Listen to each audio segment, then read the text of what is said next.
l'actualité. Nombreux sont les politicards. Quel est le regard que vous avez justement du contexte burkinabé en termes de liberté d'expression? On n'a jamais mené Norbert au tribunal parce qu'un article qu'il avait écrit était faux. Mais rares font de la politique. La nature est la horreur du vide. La mort du journaliste kamikaze parce qu'il a pratiquement offert sa vie pour qu'il y ait un changement. Nombreux ont de la prétention. Mais rares prennent des positions. Qui a été intermédiaire? Nombreux font des jugements. Mais rares ont la justesse. Toutes les femmes se battent autant que les hommes. Mais je dirais aussi qu'il y a des ministres hommes qui ne sont pas compétents mais qui sont là quand même. Ou bien. Mais quand l'actualité devient l'objet... Normalement, la notion bien comprise de laïcité permet un équilibre des confessions religieuses à l'intérieur d'un espace républicain. Tous deviennent sujets. Sans conscience de savoir que l'autre découle de nous, ça crée naturellement en vous un sentiment de paix et ça tue tout sentiment de guerre. Le tribunal de l'actualité, c'est du lundi au vendredi à 8h et rediffusé les mêmes jours à 22h. Le tribunal de l'actualité, c'est avec Lukman Sanfo, Bernard Boukma et Geoffroy Vaha. C'est de lundi au vendredi de 8h à 9h, simultanément sur Watt FM 100.8 et sur True TV, la télé interactive, et rediffusée à 22h. Le tribunal de l'actualité ne condamnait plus l'info sans l'avoir jugé. True TV, la télé interactive.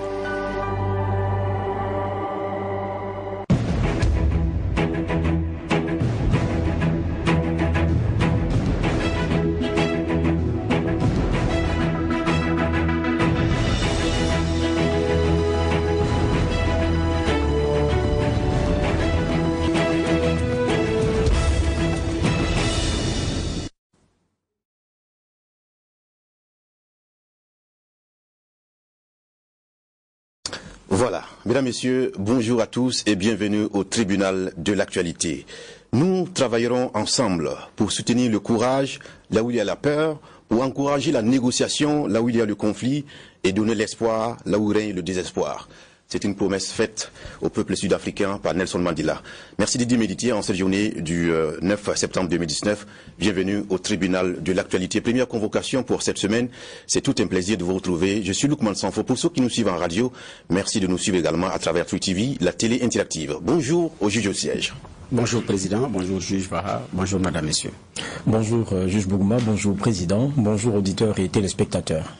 Merci à tous les deux d'être sur ce plateau de tribunal de l'actualité pour donner votre lecture de la situation nationale et internationale à travers vos statuts de juge au siège à cette émission, le tribunal de l'actualité. Alors, mesdames, messieurs, ce matin, on va s'intéresser à l'animation de la vie culturelle burkinabé, de son showbiz, donc avec ses soubresauts des plus intrigants qui soient, des rapports souvent difficiles entre des acteurs allant jusqu'à des violences physiques. On en parle à l'occasion d'une récente affaire portée à la gendarmerie nationale et qui oppose un journaliste culturel à un artiste musicien. Blessé donc dans son amour-propre, le journaliste culturel a promis de détruire la carrière de l'artiste qui a eu l'audace de le gifler en public. Alors, cette affaire n'étant qu'une partie visible de l'iceberg des rapports conflictuels qu'il entretient avec bon nombre d'acteurs du showbiz burkinabé, nous a conduit à le convoquer à cette émission, le tribunal de l'actualité, pour l'entendre sur tout ce qui lui est reproché, et il a répondu présent. Hervé David Onla est avec nous. Bonjour. Bonjour Lukman, bonjour le juge, bonjour aux téléspectateurs, aux auditeurs. Bonjour monsieur. Voilà, merci de répondre à notre convocation donc à cette émission, le tribunal de l'actualité. Je précise que nous ne parlons pas que de cet incident qui a eu lieu la semaine dernière, mais on parle de façon générale de votre façon de pratiquer votre journalisme. Mesdames, messieurs, voici la première partie de l'émission, les avant-propos avec les juges au siège.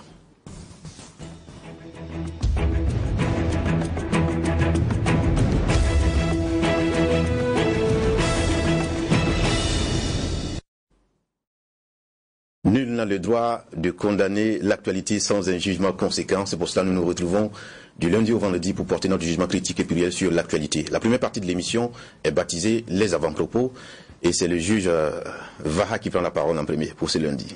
Merci Président. Moi mon avant-propos va concerner les États-Unis avec quelques lectures et recherches que j'ai eues qui m'ont quelque peu bouleversé et que j'ai voulu partager. On a que les États-Unis avec une production de barils jour d'en gros 11,7 millions de barils donc jour devient donc être le premier producteur de pétrole au monde. On a derrière la Russie avec un 1,4 après c'est l'Arabie Saoudite. Maintenant le problème c'est que quand on regarde, il n'y a pas si longtemps, c'était sous Barack Obama, c'était en gros 9 millions. Qu'est-ce qui s'est passé? C'est la question du schiste qui a été donc cette ouverture là en termes d'industrie qui était d'ailleurs moribonde et qui a été encouragée notamment en termes de politique par quelqu'un comme Donald Trump.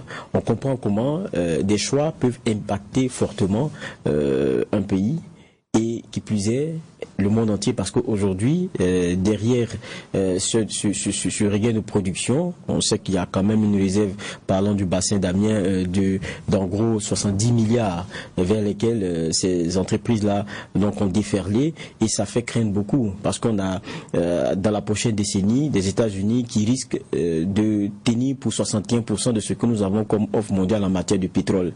Cela fait vaciller plus d'un, cela fait peur parce que on a peut-être l'un des gros demandeurs qui depuis quelques années est devenu exportateur aussi net de pétrole, et ça fait qu'on se pose beaucoup de questions, même sur le plan climatique, parce que tenir à 40% de pétrole, parce qu'on sait que la plupart du temps c'est les productions à partir de ce qu'on a de fossiles, et s'il est très dangereux et donc a des incidences sur le changement climatique. Donc aller encore plus dans cette dynamique-là, c'est encore plus difficile pour la plupart des pays, étant entendu que ce réchauffement-là a des incidences, et quand on le voit de façon très claire, c'est pas les pays occidentaux qui en tirent forcément très rapidement le loup tribut, mais c'est qui en paie plutôt le loup tribut, c'est plutôt comment dire, nos pays africains et d'autres, et ça quelquefois on n'en a pas, on ne voit pas forcément les choses directement. Mais après aussi il y a des leçons pour moi à tirer, c'est que il y a des États aussi qui ont compris que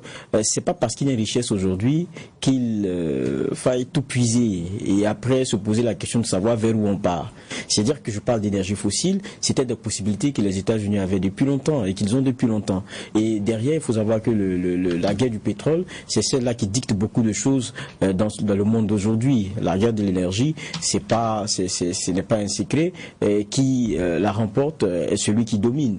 Et c'est aussi un message qui est amené au reste du monde, comme pour dire, ils peuvent se suffire à eux-mêmes, ils peuvent même nous fournir, et ils peuvent même changer la donne en termes de marché international sur cette matière-là. Il y a beaucoup de leçons à tirer pour nous qui avons et découvrons par moments quelques richesses, et très vite, lorsqu'on parle d'un potentiel qui ne dépasse même pas 2-3 décennies, on se permet de les brader très rapidement, parce que ce qu'on veut à un moment donné, c'est qu'un régime dise que c'est lui qui a construit le plus grand nombre de bitumes, le plus grand nombre de routes, le plus grand nombre d'infrastructures, alors que quelquefois ce qu'on met entre parenthèses, c'est quelquefois des richesses dont on pourrait se passer aujourd'hui, mais qui pourraient plus servir demain. On enlèvera l'histoire de nos forêts qui sont en train de partir dans certains pays et beaucoup d'autres richesses que nous avons dans le sous-sol. Il y a des calculs qui sous nos yeux ne sont pas faits je parle pas du long terme, je parle de plus que cela, plusieurs générations après. Et ça fait qu'après on se demande qu'est-ce qu'on va léguer aux autres, qu'est-ce qu'ils auront comme alternative, c'est la grande question. Et pour moi, quand on regarde les États-Unis, c'est une grosse leçon. Et quand j'ai lu, ça m'a bouleversé un peu, et je voulais partager ça avec tout le monde. D'accord, on voit bien que vous êtes bien inspiré pour ce lundi. Merci de nous partager cette information. Bernard Bougma, c'est à vous à présent.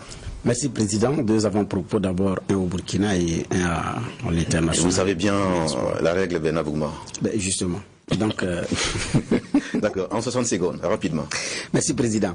Le premier avant-propos, nous sommes un lundi, donc je souhaite une très bonne semaine au Burkinabé, parce que en même temps, c'est la rentrée gouvernementale à travers déjà un conseil des ministres qui s'est tenu le 6. Donc la question principale qu'on se pose aussi, c'est que nous réserve ce gouvernement, ou ce que ce gouvernement pourra attendre en fonction de l'évolution de la situation. Parce que le bras de fer au niveau de la fonction publique continue, les concours directs sont programmés. Comment est-ce que les choses vont se faire après admission? Ça, c'est certainement une occasion effectivement à résoudre. Donc l'autre défi, c'est de pouvoir contenir toute la fronde sociale, savoir faire face aux attaques terroristes. Alors maintenant, qu'est-ce que le gouvernement nous réserve? Est-ce qu'on aura un changement de moteur? Est-ce qu'on aura le changement de quelques pièces? Ça, on attend de voir. Donc c'est pour souhaiter une bonne semaine, dans l'attente qu'effectivement les défis qui s'offrent à nous, nous puissions très bien effectivement les relever. Le second avant-propos rapidement, j'avais dit à l'international, c'est en sport, c'est Samuel Eto'o qui prend sa retraite et qui dit « J'ai besoin de me reposer, j'ai couru pendant 24 ans, je pense qu'il est temps que je profite avec mon épouse et mes enfants. » Donc il ajoute « Dans quelques semaines, dans quelques mois, vous me verrez bien en train de faire autre chose. » Donc c'est la fin du Lion indomptable qui a à son actif 359 buts, 718 matchs, 118 sélections, 56 buts en équipe nationale. Et il y a beaucoup de chiffres. Là, Bila pourra mieux nous en parler. Moi, je m'arrête là. C'est pour dire que le Lion indomptable pense effectivement à une reconversion. Là, il va rejoindre d'autres grandes figures de l'équipe nationale camerounaise et du football africain, à l'instar de Roger Mila, de Robert Song, et puis bon, si vous permettez. D'accord. Je m'arrête là. Je vois que je suis en train de vérifier le temps qui nous a été accordé. Merci d'avoir été bref et succinct. Mesdames, Messieurs, merci encore une fois de votre fidélité à ce programme qui, on le rappelle, c'est du lundi au vendredi, juste pour un rappel pour ceux qui nous découvrent que maintenant. Donc le direct, c'est à partir de 8h sur la radio Watt FM 100.8, également sur la télé interactive 3TV, sans oublier aussi que vous pouvez nous suivre de façon permanente à travers Internet en tapant simplement infowakat.net. Merci de votre fidélité. Ce matin, comme annoncé, nous allons parler donc de l'animation de la vie culturel, du showbiz burkinabé, si on peut les assimiler ainsi, avec les acteurs qui ont souvent des rapports conflictuels, et nous voulons comprendre cette animation, comment les choses se passent, et avec un acteur, non de moindre, à la personne de Hervé David Onla, qui est journaliste culturel, en même temps promoteur d'un événement qu'on appelle 12 PCA, les 12 personnalités culturelles de l'année, avec qui nous allons échanger sur ces rapports, surtout conflictuels, avec bon nombre d'acteurs de ce milieu. Alors, encore une fois, bienvenue. Merci. On commence par définir votre façon de pratiquer le journalisme, parce que d'ailleurs certains estiment que vous ne faites pas du journalisme, vous faites tout sauf du journalisme, parce que pour eux, vos méthodes sont discutables, vos positions sont militantes, on va dire comme ça, et surtout qu'aujourd'hui, vous n'intervenez qu'à travers votre page Facebook, et puisque Oxygène Mag et autres plateformes par lesquelles vous vous exprimez auparavant n'existent plus. Aujourd'hui, comment vous vous définissez, et surtout à travers ce regard des gens? Déjà, la plateforme existe, oxygenemag.info. Vous pouvez la de façon physique, est-ce que ça apparaît? En ligne, pas de façon physique, mais en ligne, il apparaît. Bon, bref, pour répondre à votre question, en fait, moi, le journalisme, je le fais depuis que je suis arrivé au Burkina Faso, depuis pratiquement 15 ans. Moi, j'ai fait plusieurs organes de presse très connus. Je pense que c'est grâce à ces organes de presse physiques que j'ai eu un peu cette visibilité. C'est pas Facebook. Moi, j'ai fait le Pays, plus précisément Évasion. J'ai fait 7 ans à l'Observateur Dimanche, où c'est grâce à l'Observateur Dimanche justement que j'ai eu quelque part justement cette visibilité, parce que la majorité de mes articles faisaient la une de ce canard. Et c'est grâce justement à mes écrits que j'ai effectivement eu cette notoriété. Et après cela, donc justement, j'ai été coopté lors d'une émission café et qui m'a amené là où je suis effectivement. Donc pour moi, c'est pas forcément, et ce n'est même pas Facebook qui a fait de moi ce que je suis. Donc moi déjà, je suis passionné pour l'écriture. Je suis pas formé, j'ai pas fait une école de journalisme, j'ai fait une école technique. Après, j'ai été une passion pour le journalisme m'a amené à rentrer dans des organes de presse pour me retrouver justement journaliste. Et j'ai été formé et je continue à me former. Donc pour moi, ce sont les jeunes qui pensent effectivement que je ne fais pas du journalisme en tant que tel, mais je fais du vrai journalisme pour moi, parce que tout simplement j'ai choisi une autre option qui est du people et qui est un peu beaucoup plus de la critique. Vous vous rappelez, dans les années 2004-2005, avec l'avènement du hip-hop et tout cela, il y avait une effervescence justement de ces artistes-là qui avaient commencé à créer une véritable industrie musicale, notamment au niveau des managers, où il y avait des journalistes, des conférences de presse. C'est là où nous tous nous avons commencé justement à apprendre ce métier de journaliste. Et c'est là véritablement que le showbiz en tant que tel a commencé. Et c'est également là aussi effectivement que je me suis orienté vers un autre genre. Un genre où il faut non seulement magnifier ces artistes-là, mais également aller vers leur côté people. Le côté people, un peu le style vestimentaire, comment justement ils échangent avec les médias, comment se passe leur vie en dehors justement des scènes. Donc c'est sur ça que moi je m'appesantissais. Et puis au fil du temps justement j'ai commencé à aller vers l'écoute, l'analyse de leurs œuvres. Ce que bon nombre ne faisaient pas. À cette époque où on sort un album, on se contente de dire que l'album est sorti, il y a 5 titres, ça coûte 2000 ou 3000. Mais moi, j'allais justement dans les détails. Donc, j'expliquais quand on sort un titre, il sort un titre, j'analyse les titres, je vais dans les spectacles, je vois leur spectacle, je recritique le spectacle, ce qui n'a pas marché, ce qui a marché. Donc, c'était nouveau à cette époque-là.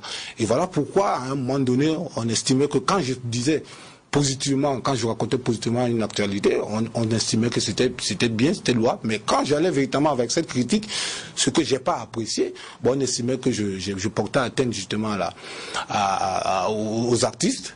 Donc d'où justement tout ce qui se passe en ce moment. Mais moi j'aime bien cette position parce que tout le temps j'ai remarqué qu'on aime toujours positiver tout dans notre milieu. Mais il y a parfois des choses qui sont négatives dans le sens professionnel et que moi je mets en avant pour attirer l'attention justement de ces acteurs de regarder véritablement vers ce côté pour évoluer. Donc pour moi c'est ce style journalistique que j'ai choisi et je m'y sens bien dedans. Mais c'est vrai que parfois c'est pas, d'aucuns pensent souvent que j'ai véritablement des problèmes avec les artistes, mais 90% voire 80% de ces artistes-là avec qui je collabore, ce sont des amis. Nous travaillons constamment ensemble, même au-delà justement de l'aspect professionnel, nous avons une vie familiale, je vais chez eux en famille, il y a des choses, il y a des confidences qu'ils me font et que je ne dis jamais dans les médias.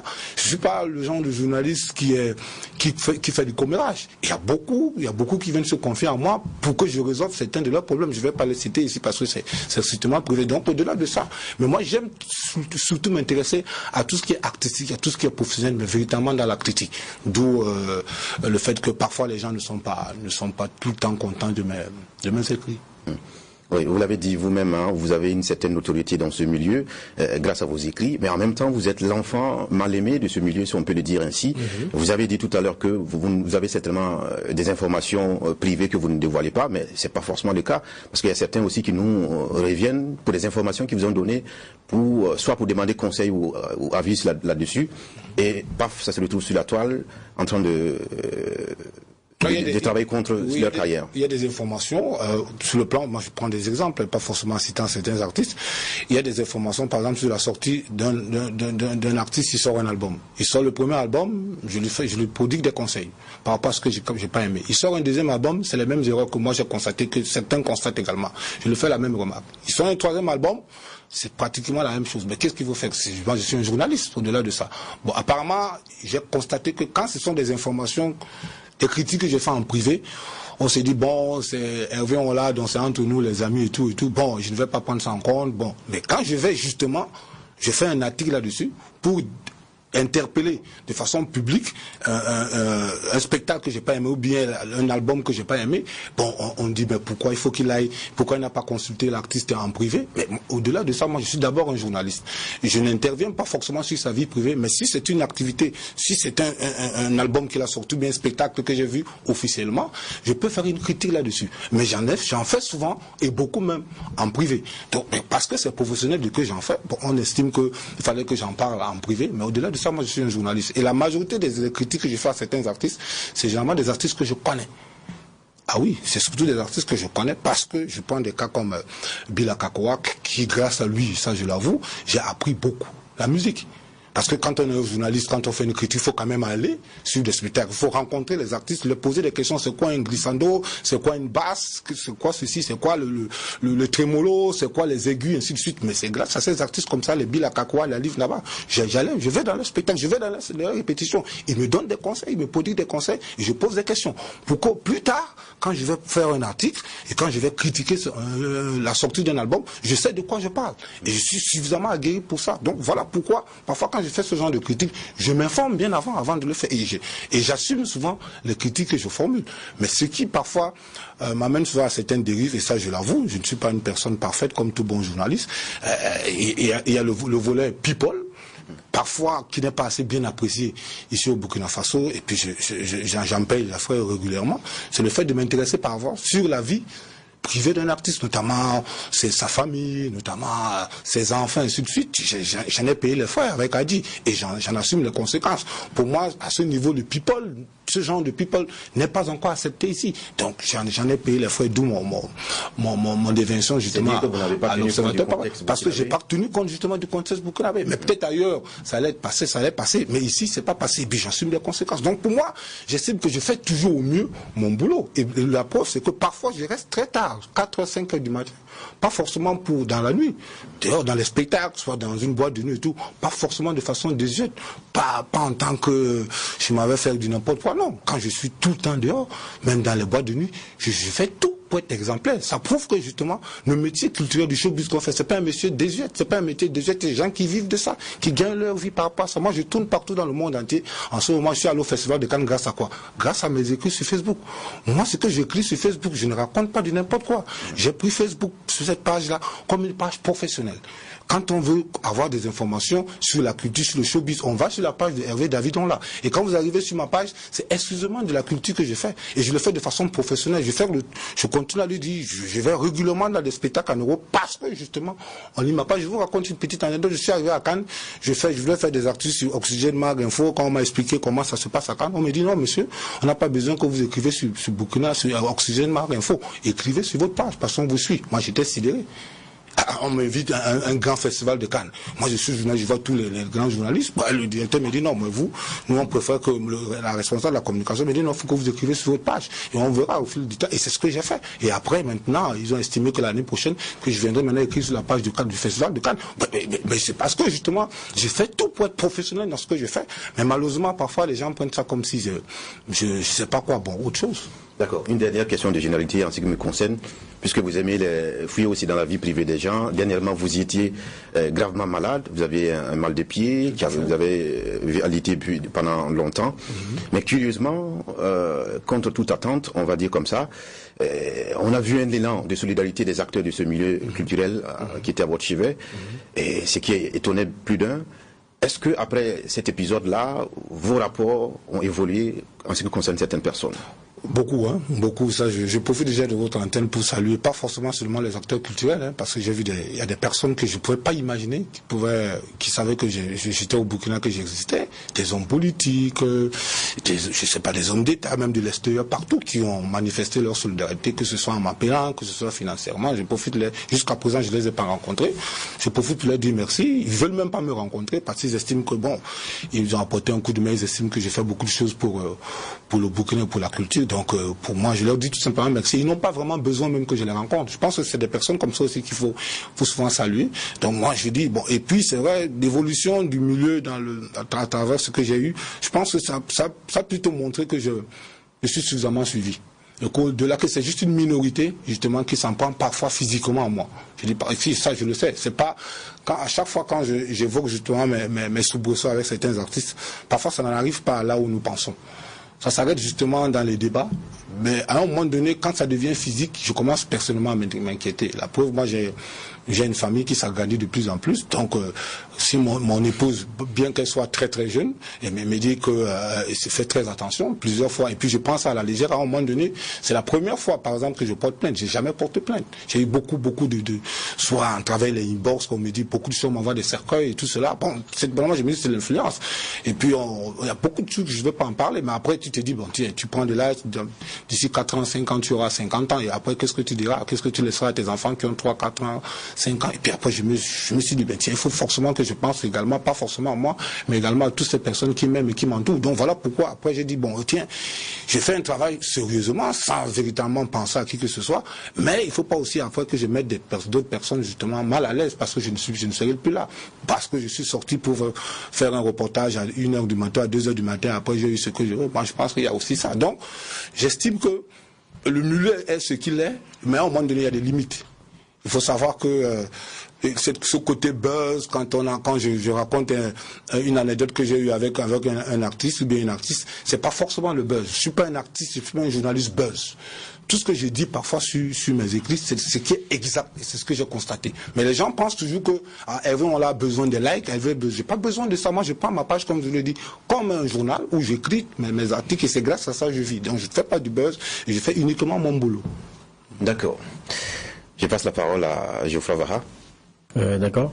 Bon, j'aurais une question. La première, vous dites quand ça va loin, attaque physique et tout, vous commencez à vous dire que ça devient sérieux. Vous avez combien de bagarres de type? D'abord, je pense que pour que nos auditeurs et nos téléspectateurs comprennent, on vous a convoqué pour une affaire. C'est avec Bamradi. Expliquez-nous ce qui s'est passé pour que on vous porte main ou que ça en arrive à des violences physiques. Bon, en fait, tout est effectivement sur ma page. Je préfère juste m'en tenir à ce que j'ai dit sur ma page, et c'est ça. Bon, le reste, le débat est posé déposé maintenant au niveau des juridictions. J'espère que ça suivra également son cours. Je répète tout simplement ce que j'ai écrit sur ma page. Effectivement, je suis allé à un reportage lors de la sortie d'un single de l'artiste Nourad.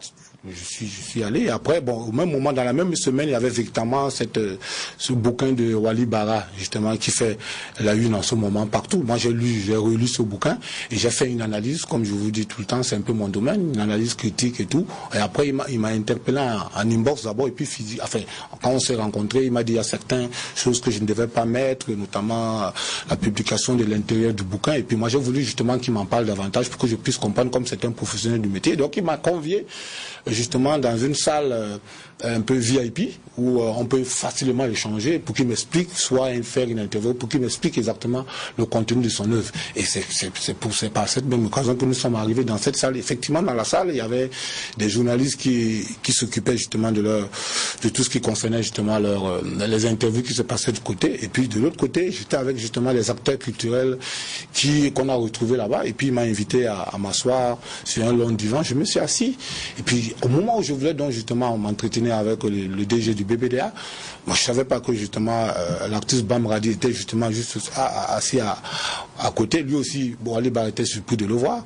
Donc avant même que je ne pose les premières questions à Ali Bara, il m'a interpellé. Il m'a interpellé de façon ostensible, avec beaucoup d'ironie, alors qu'il sait très bien que depuis pratiquement 5 ans, cet artiste et moi, on ne se dit pratiquement plus bonjour.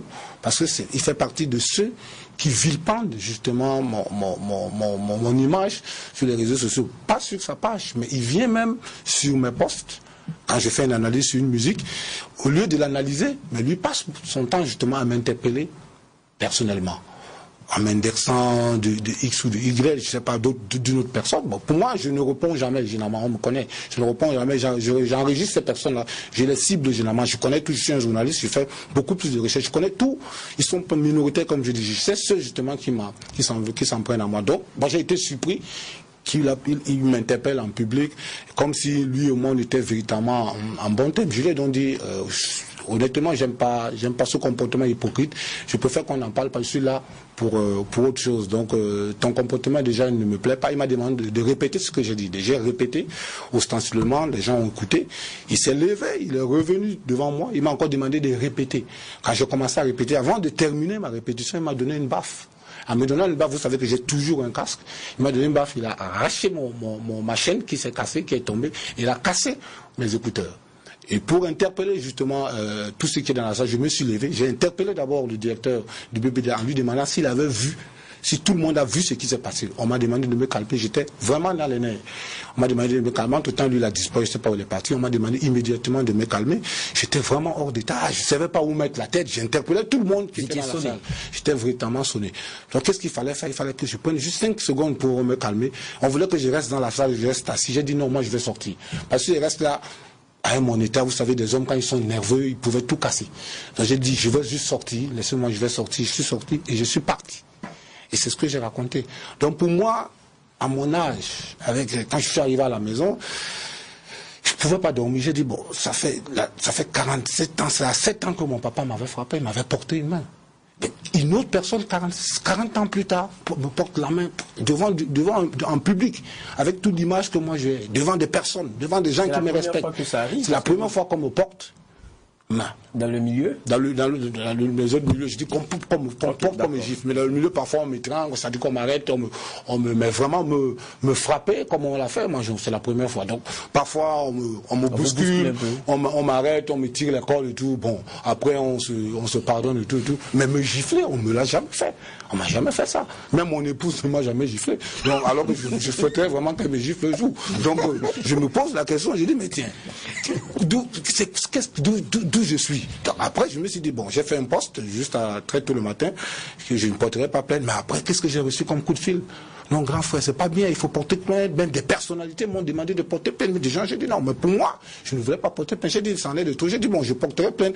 D'abord, pour suivre comment cette histoire-là se passe, pour apprendre aussi comment on porte plainte. Parce que moi, à un moment donné, j'étais fautif d'un acte que jusqu'à présent, j'avoue n'avoir pas fait. Mais moi, maintenant, j'ai décidé de porter plainte pour suivre un peu ce chronogramme, comment ça va se passer jusqu'à arriver à la barre, et comment se comporter devant la barre, devant les jurés, comment ça va se passer.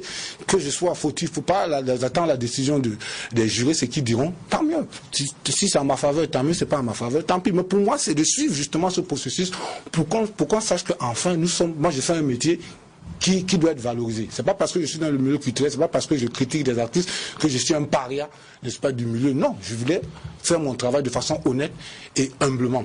C'est tout. D'accord. Maintenant, vous permettez un peu, je continue donc ma série de questions. Et donc, quand je regarde, on parlait de vos écrits qui très souvent suscitent la controverse. Vous êtes l'objet de critiques aussi acerbes, quelquefois aussi d'insultes, et puis de bousculades. Hein, vous le dites. Cette fois-ci, c'est allé un peu trop loin. Mais est-ce que, très honnêtement, vous n'avez pas aussi relativement à tout cela des points à vous reprocher? Je le dis pourquoi. Vous êtes un artiste, vous êtes un journaliste critique, c'est vrai, mais en même temps aussi vous êtes un communicant. Ça veut dire quoi? On utilise votre plume, et donc elle est payée pour promouvoir. Et après, pour les mêmes, vous venez dire que vous faites de la critique. Vous vous positionnez comme quelqu'un qui est objectif, alors que par moment vous êtes payé pour être partisan. Est-ce que c'est pas ça qui pose problème par moment? Ou on est dans un milieu dans lequel, que vous connaissez d'ailleurs assez bien, où quelquefois la concurrence n'est pas forcément saine, où derrière la critique on voit plutôt vos atomes crochus avec quelqu'un contre l'autre dans le même milieu. Est-ce que quelquefois vous ne prêtez pas le flanc? Moi je dis non, hein. Moi je dis non. Justement c'est un peu là la nuance, parce qu'en fait on m'invite pour un événement, pour que je communique sur l'événement. L'événement peut durer une semaine, un festival. Je communique sur cet événement en moyennant justement quelque chose, ce qui est tout à fait normal.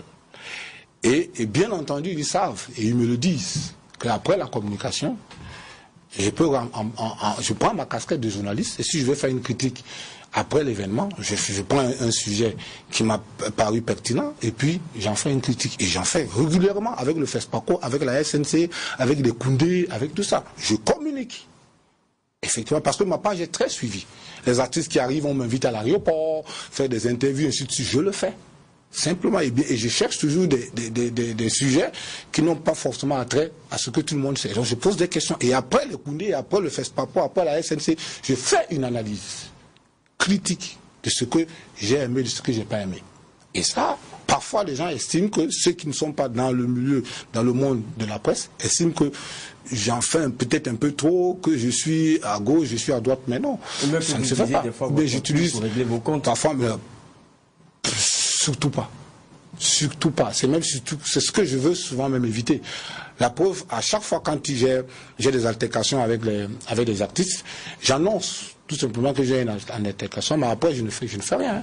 Après c'est le même milieu qui se retrouve avec, on se retrouve ensemble pour essayer d'arranger ça de façon conviviale. Et ça se passe régulièrement comme ça. Mais cette fois-ci, comme c'est allé un peu trop, les gens ont décidé de poursuivre une procédure judiciaire, de lancer une procédure judiciaire, parce que c'était un peu de trop. Mais régulièrement, c'est comme ça se passe. Ça se résout toujours à l'amiable. Parce qu'on estime que nous sommes toujours ensemble, entre journalistes et artistes, ça se passe toujours très bien, et généralement, ça se passe très bien. Donc, parce que là, la goutte a débordé le vase, c'est que j'ai réagi. Donc, honnêtement, pour revenir à votre question, je vous dis effectivement que je communique, et c'est même grâce à la communication que les choses, parfois, j'arrive à m'en sortir. Mais après, je fais des critiques, puisqu'ils m'exigent même ça après. Mais est-ce qu'il n'y a pas une confusion des genres? Parce que être journaliste critique et un communicant, c'est tout à fait... Oui, je suis entièrement d'accord avec vous, parce que moi, je suis dans un registre, je suis sur Facebook. Et ça, c'est vrai. Les gens utilisent ma page parce qu'effectivement, moi, je prends ma page effectivement comme un canal, une presse. Mais au-delà de ça, on a aussi besoin de moi pour que je communique. Il y a des moments où il y a des décès. Est-ce que vous savez que la majorité, j'ai refusé de le faire depuis le début de ça, depuis la mort de Biba Wasseng qui me touche jusqu'à présent. J'ai refusé dorénavant d'être le premier à annoncer le décès des artistes. Mais je ne peux pas vous imaginer le nombre d'informations qu'on me donne. Quand un artiste décède, la première des choses, on dit appeler Hervé Onla. J'ai dit, je ne veux plus ça. Je ne veux pas être un annonciateur de mauvaises nouvelles. Donc j'ai arrêté ça. Donc il y a des informations concernant les décès des artistes. Je préfère que d'autres les annoncent, mais que moi je peux peut-être faire le programme des obsèques. Mais pour moi, je ne veux pas être tout le temps là, c'est le scoop, c'est Hervé, on l'a. J'aime pas le scoop en tant que tel. Il y a des scoops, c'est pas bien. Donc pour moi, on utilise ma page pour beaucoup de choses. Donc c'est à moi, justement, parfois décerner certaines actualités que je dois diffuser ou pas. C'est ça. Mais moi, j'aime les premières nouvelles. J'aime avoir la première information. Et comme ces gens savent que pour avoir la première information, il faut aller sur l'information vraie, il faut aller sur la page de Hervé David Onla. Et voilà pourquoi j'ai fait ma page, je l'utilise pour ça. Même s'il y a des sorties d'albums ou bien il y a dans une boîte de nuit, il y a tel événement qui va se passer, on préfère venir sur ma page et je fais un prix. Je communique et je viens au spectacle. Quand je finis, le lendemain, tout le monde attend la critique très tôt le matin de Hervé, alors qu'il a communiqué. Mais après, on voudrait quand même qu'il fasse une critique parce que l'artiste a joué dans telle boîte de nuit. Est-ce qu'il a bien joué? Qu'est-ce qui s'est passé? Ainsi de suite. Les gens attendent ça à 6 h du matin. Et effectivement, à 6 h du matin, je fais donc une autre critique qui n'a rien à voir avec la communication que j'ai fait au préalable. Est-ce qu'à un moment donné, vous ne vous êtes pas dit que c'est mieux que je me positionne dans la position de communicant ou tout simplement de journaliste critique? Effectivement, c'est la question que je me pose. Je sais que d'ici 3 ans ou 4 ans, je vais passer à autre chose. Parce que bon, j'en ai déjà un peu ras-le-bol de ce domaine-là, pas forcément du journalisme, mais vraiment dans mon style de communiquer. Vous savez, j'aurai 50 ans. Quand on a 50 ans, il y a des choses déjà qu'il faut laisser. Bon, je pense que j'attends cet âge pour commencer à tirer entre guillemets ma révérence sur certaines choses. Bon, je vais choisir. Est-ce que je vais carrément tout laisser? Est-ce que je vais me lancer dans mon basketball et tout. Donc bref, moi je sais que j'ai encore 3 ans pour faire encore du n'importe quoi, comme on dit, mais après, j'en tirerai des conclusions et puis je ferai autre chose, quoi. Non, moi c'est pas de faire autre chose ou de tirer des conclusions, c'est par rapport à la posture actuelle. Alors parfois adulé, parfois incompris, parfois l'objet de tout ce qu'on peut qualifier de pas bien. Mais c'est de savoir, est-ce que ce n'était pas à votre niveau un choix, mieux faire un choix? C'est-à-dire, j'ai fait le choix de rester dans la posture du journaliste critique. On me connaît pour des analyses critiques et avec un regard critique, plutôt que de vouloir faire les deux. Est-ce que ce n'est pas... J'insiste sur la même question. Oui, mais je vous comprends. Parce que c'est très difficile de percevoir, d'endosser les mêmes casquettes. Vous communiquez pour moi, après vous me faites un travail qui concerne ce pourquoi vous avez communiqué. J'ai dit, mais tiens, mais à quoi il joue finalement? Nous sommes dans un domaine également économique. Dans ma page Facebook, je vis de ça, je vous l'avais dit. Si je prends une posture de journaliste critique, que je ne fais que de la critique, honnêtement, de vous à moi, je ne gagnerai rien, que dalle. Si je prends la posture de journaliste communicant, qui est à communiquer, j'aime pas trop ça, je ne suis pas journaliste. Je ne le suis même pas du tout. Et comme on me connaît depuis que je fais du journalisme, j'ai fait beaucoup plus dans la critique, que ce soit à la presse écrite, que ce soit à l'émission Café, que ce soit ailleurs. On connaît même ma posture, même quand j'arrive quelque part, on sait que lui là, il vient en tant que critique. Je préfère cette posture. Mais malheureusement, cette posture ne pourra jamais me faire vivre. Donc je fais cette parenthèse au niveau justement de la communication pour éventuellement vivre de ça. Parce que je ne vais pas tout le temps aller mendier ou demander quoi que ce soit, qui que ce soit. Donc il faudrait forcément que je communique. Mais ce que vous oubliez, quand je communique, quand je finis de communiquer, beaucoup sont dessus. Parce qu'ils estiment que ce n'est pas moi. Ils préfèrent même, ceux qui m'ont demandé de communiquer, ils préfèrent même que j'en fasse une critique un peu pour que ça puisse les permettre d'évoluer. Dans le registre de la communication, vous avez vu effectivement Abobo annonçant les couleurs. À quoi? Abobo Dioulasso.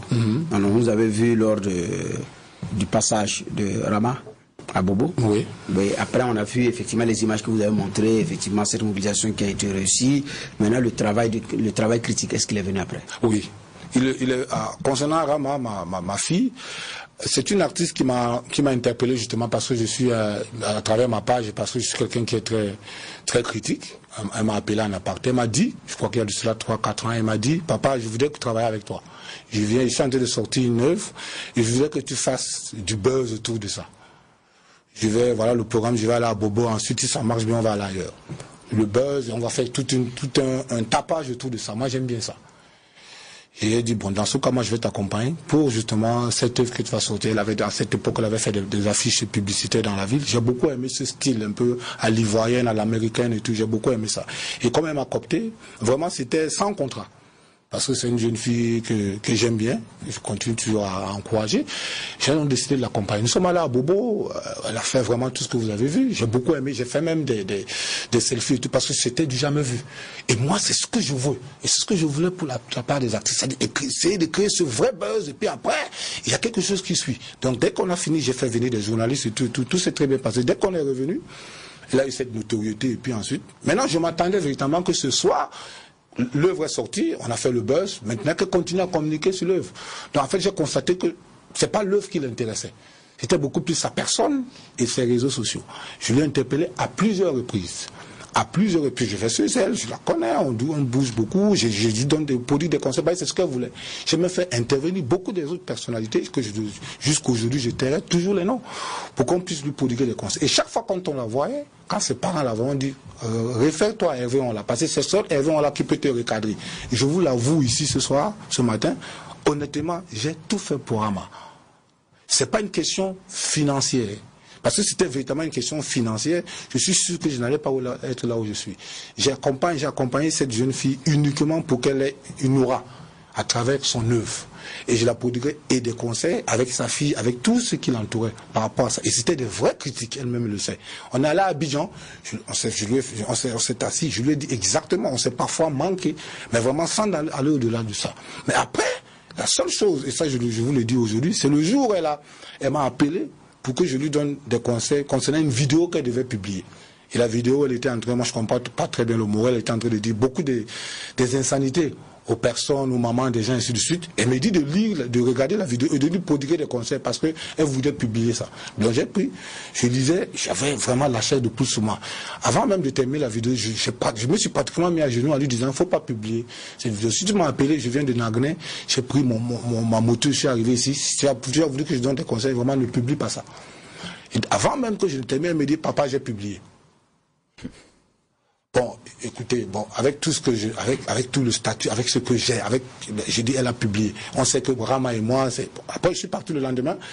Tout le temps on m'interpellait, on l'a, tout le temps tu es avec une artiste qui est là, voilà ce qu'elle dégage et tout, toi tu ne dis rien. Donc j'ai fait un article sur ça pour me désengager, pas d'elle, mais de ses écrits. Mais ça ne m'empêche pas de l'accompagner quand ça concerne ces petits problèmes qu'elle a, ainsi de suite. Mais professionnellement, j'ai dit que je ne l'accompagne plus.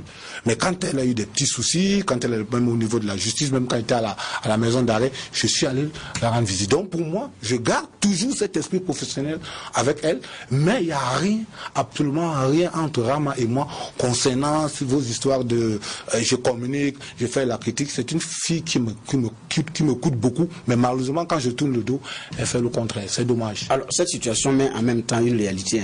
Donc c'est la difficile collaboration entre les journalistes et puis les stars, les artistes, que ce soit du domaine du sport, de la politique ou du domaine culturel. C'est cette difficile collaboration. Nous sommes pratiquement dans une histoire de je t'aime moi non plus. Mais bon, c'est une relation gagnant-gagnant. Parfois, c'est pas facile effectivement à accommoder. Mais avec votre expérience que vous avez dans ce milieu, à quelle conclusion est-ce que vous arrivez? Moi, j'arrive à la conclusion. Nous sommes dans une phase. Nous sommes dans une phase de. Moi, je pense que c'est une transition. Parce que, honnêtement, ça, je vous le dis, le showbiz burkinabé est vraiment à la traîne. Vraiment, on veut faire notre showbiz à nous, on veut faire notre culture à nous. Non, il faut parfois voir ce qui se passe ailleurs. Moi, je conseille beaucoup plus aux autres de voyager, d'aller voir comment ça se passe. Il y a des trucs qui se font. Je ne veux pas prendre le cas de Arafat. Avec tout ce qui s'est passé concernant Flobi et ainsi de suite. Si c'était un autre artiste ivoirien qui avait fait tout ça, on n'allait pas en parler parce que c'est un épiphénomène. C'est un épi. Mais pour nous, il suffit juste d'une petite photo, d'un petit truc. On en fait toute une histoire autour de ça. Mais le showbiz, ça se fait naturellement. Un artiste est différent de moi, d'un homme comme toi, vous et moi. C'est pratiquement quelqu'un qui est à côté de la société, mais qu'on aime bien. Mais ici, on veut que forcément que les artistes soient comme nous autres. Moi, je pense que nous sommes dans cette phase de transition. Voilà pourquoi ma critique vient souvent en cela. Moi, il y a des choses que j'ai dit que les gens estiment qu'il ne faut pas dire ça, parce qu'on ne dit pas ça ici. Non, alors qu'ailleurs, ça s'est dit. Je pense que nous sommes dans cette transition. Pour le moment, il y a des gens qui sont très réticents, il y a des gens qui sont réfractaires à la critique, ainsi de suite. Je pense que peut-être je peux être le cobaye, peut-être je peux être victime, je peux subir ça, mais d'autres vont continuer. La preuve, j'ai commencé des critiques. Il y a beaucoup de jeunes qui en font maintenant. Il y a beaucoup de jeunes qui vont créer des trucs, qui veulent exactement faire comme moi, qui font même peut-être pire que moi, qui ne font même pas ça dans le sens déontologique. Mais bon, ils vont trouver leur chemin. Mais moi, j'ai eu quand même le courage de le faire. Peut-être que j'ai fait ça avec quelques lacunes, mais ça a permis quand même à décanter un certain nombre de choses. Mais malheureusement, nous sommes trop embryonnés dans ce que nous faisons, que ce soit au niveau du journalisme, showbiz, culturel, que ce soit même sur le plan professionnel. Il n'y a pas d'industrie culturelle en tant que telle. Il n'y a rien. Donc, c'est plutôt le culte de la personnalité qu'on est en train de vendre, mais c'est pas du showbiz, c'est pas du culturel qu'on fait. Faisons quelque chose d'assez logique, d'assez professionnel, qui plus tard, on va essayer de s'améliorer, mais soyons professionnels. Et c'est ce que j'ai fait au maximum. Parfois, il y a des dérives, mais moi, j'ai fait tout pour être quand même de façon honnête, le faire bien, même si après, il y aura des conséquences. J'aimerais qu'on revienne à l'affaire Bamradi. Oui. Parce que là, à travers le post que vous avez publié sur votre page, vous avez clairement donné votre intention de détruire sa carrière à travers vos articles. Alors, est-ce que vous le pensez vraiment? Oui, moi je le dis. Hein, moi je le dis sincèrement parce que je connais un peu cet artiste parce que je le suis depuis, parce que c'est un groupe. C'est un groupe d'artistes et tout. Je connais ceux qui m'en veulent. Moi, je le dis parce que je le dis en pesant mes mots. J'ai pris cette décision parce que je voulais que vraiment les choses, même s'il faut que je perde beaucoup de choses là-dedans, mais je vais le faire. Parce que je pense que à un moment donné, il faut que je me défende. Parce qu'à un moment donné, je suis même convaincu, il y aura des gens il y aura une majorité qui seront avec cet artiste-là. Je serai seul. Je suis convaincu, parce que je sens des choses, je vois des choses, je serai seul. À un moment donné, on va dire, tiens, lui-même, pourquoi, qu'est-ce qu'il est? Et je sais que ça va arriver. Je vais me retrouver seul au monde, certainement.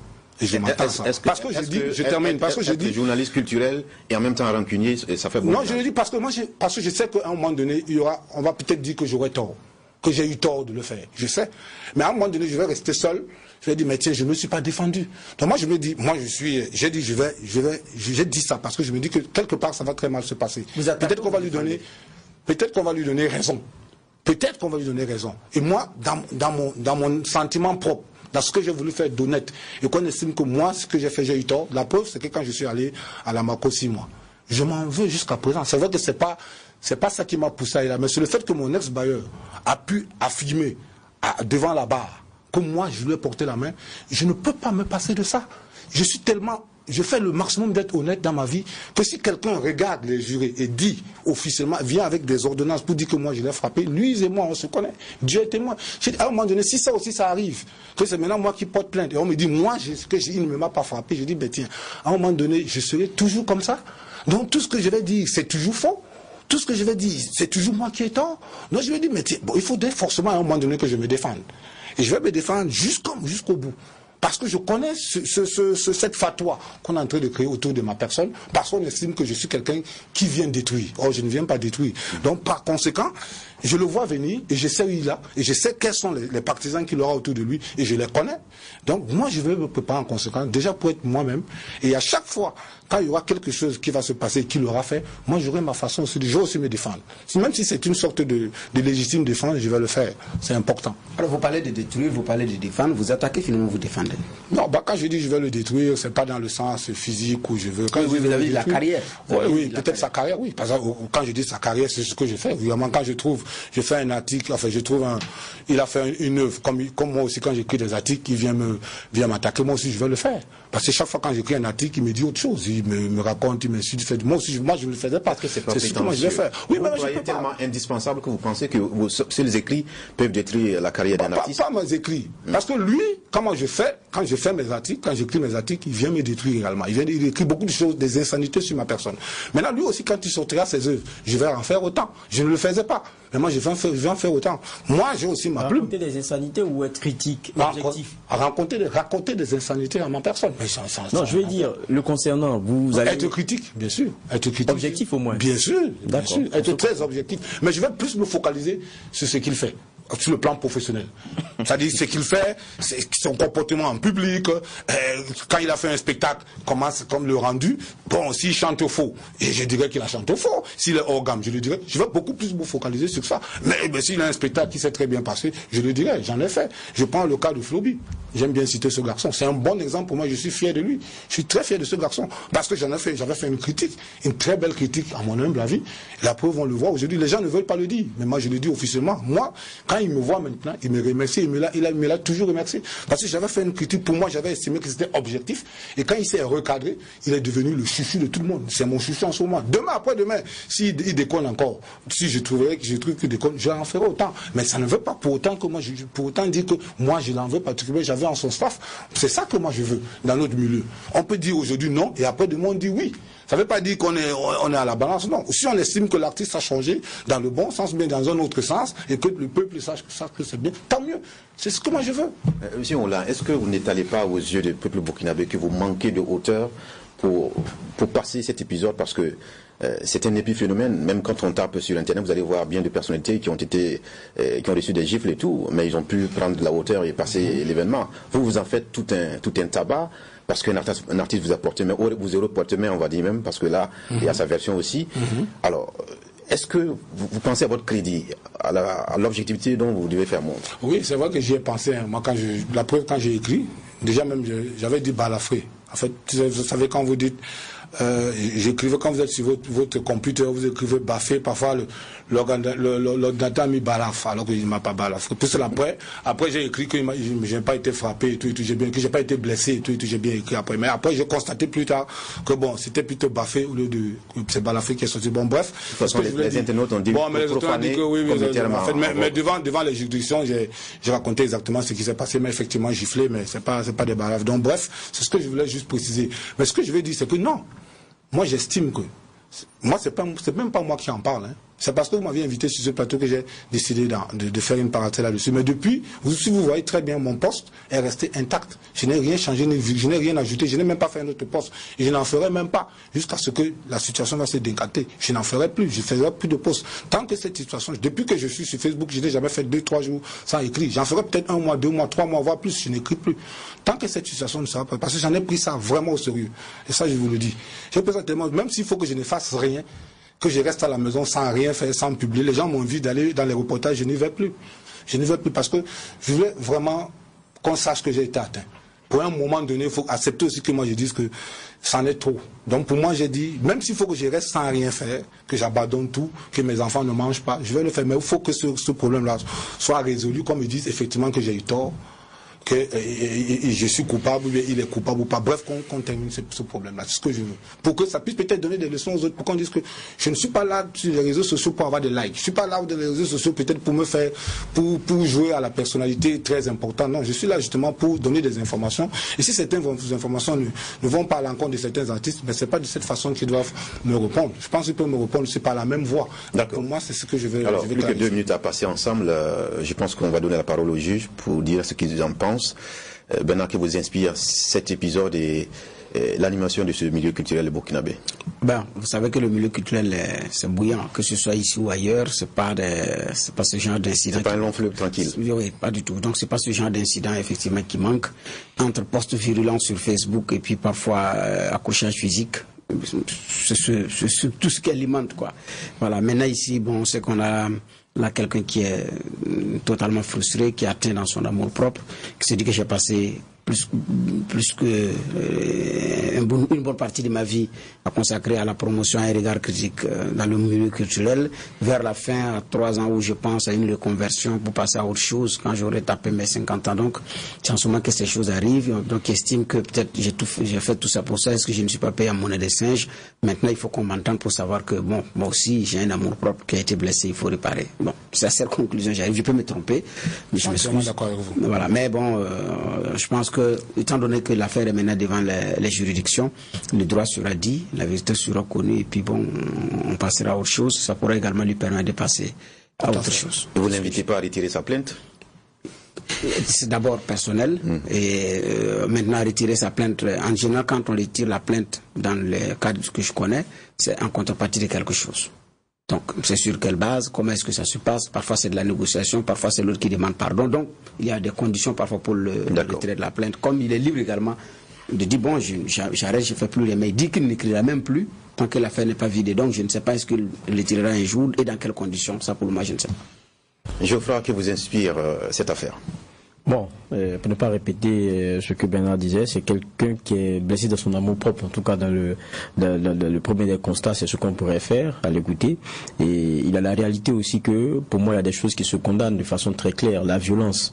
Aujourd'hui, on est dans une présomption, parce que je pense que pour la partie qui est incriminée et indexée, on pourra la recevoir aussi pour avoir aussi son mot sur la vérité et qu'il y a derrière tout cela. Mais une réalité, c'est que on ne tape pas quelqu'un comme ça. Je suis désolé, amusez-vous à le faire ailleurs, vous allez comprendre que ça ne se fait pas. Pour nous, des fois, on se dit bon, ça peut passer, mais je dis que c'est des choses qui ne se font pas.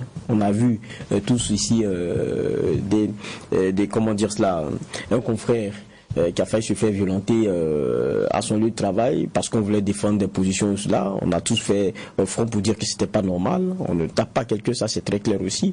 Et pour moi, ça c'est pas discutable. Maintenant, c'est lui qui a toute l'attitude d'accepter de retirer sa plainte ou pas. Mais pour moi, c'est assez grave. Je sais que vous posiez la question. Il faudrait pas c'est pas banal. On ne tape pas quelqu'un, ça ne se fait pas. Voilà. Je pense que quand on a atteint la petite éducation au moins qu'on donne à nos enfants, savoir s'expliquer, savoir se régler les choses en parlant et en se comprenant. Donc c'est des choses qui ne se font pas. Maintenant, deuxième élément, je pense que ça c'est concernant la personne même de David Onla, au fil comment dire ça, de ce qu'il nous a partagé ici, on retient plusieurs casquettes. Il est conseil d'artiste, il est aussi communicant et il est aussi critique culturelle. C'est comme si vous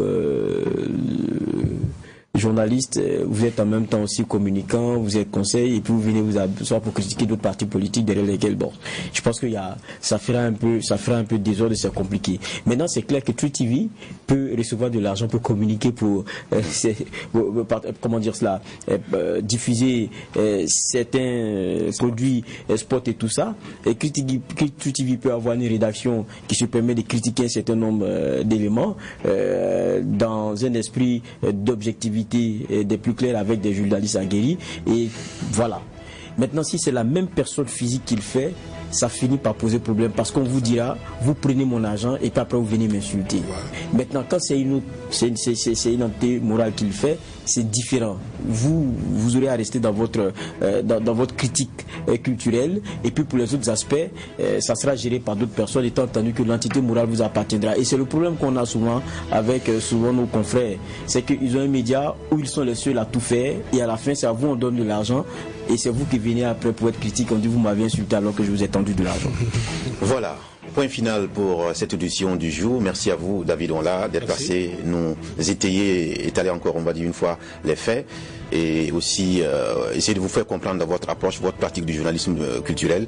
Merci à tous ceux qui nous ont suivis, et pour la partie qui a été citée dans cette émission, si elle souhaite bien, nous allons la recevoir, cette émission, pour aussi entendre sa part de vérité, parce qu'il n'y a pas qu'une seule vérité, il y a surtout la vérité. Merci à tous de nous avoir suivis. Que la paix nous fasse la guerre, que la guerre nous fasse la paix. Au revoir.